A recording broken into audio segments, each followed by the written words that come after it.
بتائیے کہ اس کو اگر ہم سم اپ کریں پوری اس وقت ڈومیسٹک سچویشن کو اور جو سیاسی ایک آل پارٹیز کانفرنس کا بھی شہباز شریف صاحب نے اعلان کیا ہے، وہ ساروں کو لانا چاہ رہے ہیں، آپ اس میں دیکھ رہے ہیں کہ کیا وہ کر پائیں گے؟ وہ ایک 24 تاریخ کو ہونی تھی، شیڈیول تھی، جی شہباز چاہتے تھے، لیکن اور اس پہ بھی اعتراض ہے، مولانا بھی ناراض ہیں، وہ سندھ چلے گئے ہیں، اور مولانا کو خاصے تحفظات ہیں جو بلاول کے ساتھ جو گرم جوشی ہے شہباز شریف کی، وہ ان کو اچھی نہیں لگتی۔ یہ میلین کے اندر بھی کچھ لوگ ہیں جن کو یہ اچھی نہیں لگتی، میں نام نہیں لینا چاہ رہا، لیکن یہ معلومات ہے۔ تو اب شاید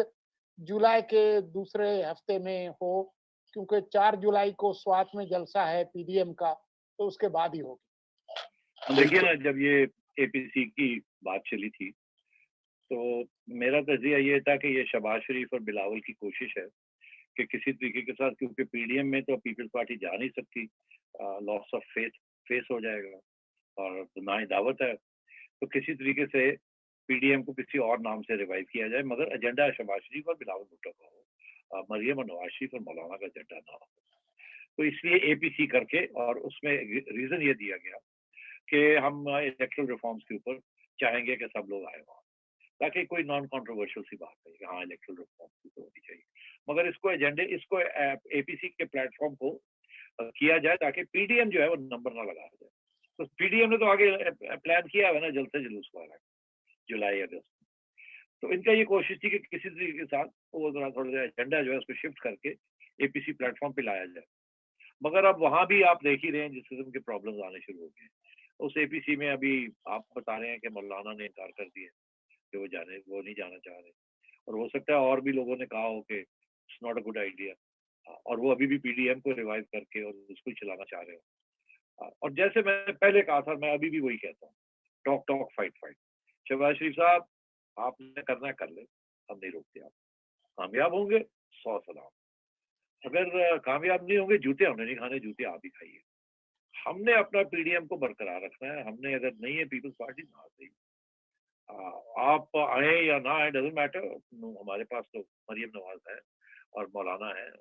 ان کے علاوہ ہمیں ایکچولی ضرورت کس کی ہے؟ اسپیکرز کی ضرورت ہے، مگر کراؤڈ پولر تو یہی دو ہیں، مولانا کے لوگ آتے ہیں اور مریم اپنے لوگ نکالتی ہے۔ تو اللہ خیر سنا، ہم تو چلائیں گے جلد سے جلد تاکہ وہ پریشر پوائنٹ رہے۔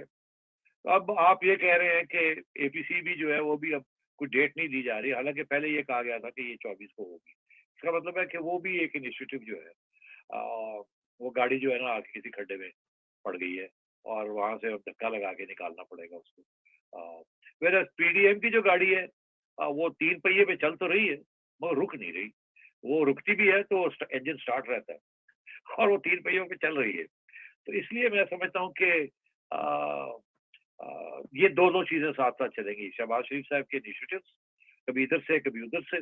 بلاول بھٹو کے انیشیٹوز کبھی ادھر سے کبھی ادھر سے، مگر مولانا مریم وغیرہ یہ بھرپور حمایت نہیں کریں گی،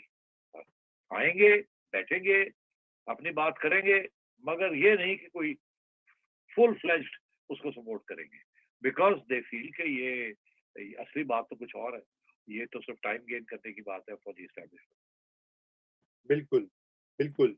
ٹائم گین کی۔ اچھا، اور یہ میں مزید اس میں یہ بھی اضافہ کر دوں سیٹھی صاحب کہ یہ آپ نے کہا کہ پی ڈی ایم کو کسی اور نام سے ریوائیو کیا جائے، تو آپ کو یہ ایک فیلئر نہیں لگ رہا اپوزیشن کی پالیٹکس کا ان جنرل؟ مطلب دیکھیے نا، ہم بہت بات ہوتی ہے گورنمنٹ کی انکمپیٹنس کی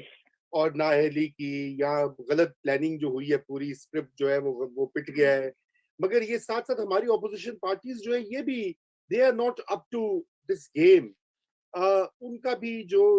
ڈویژنز ہیں، جو ان کی آپس کی مطلب مائنر پوائنٹس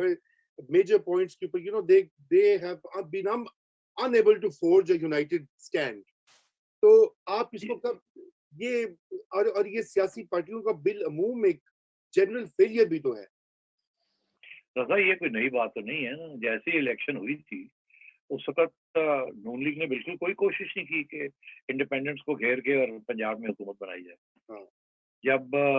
نواز شریف صاحب واپس آئے تھے جسٹ بفور دی الیکشن، تو انفیکٹ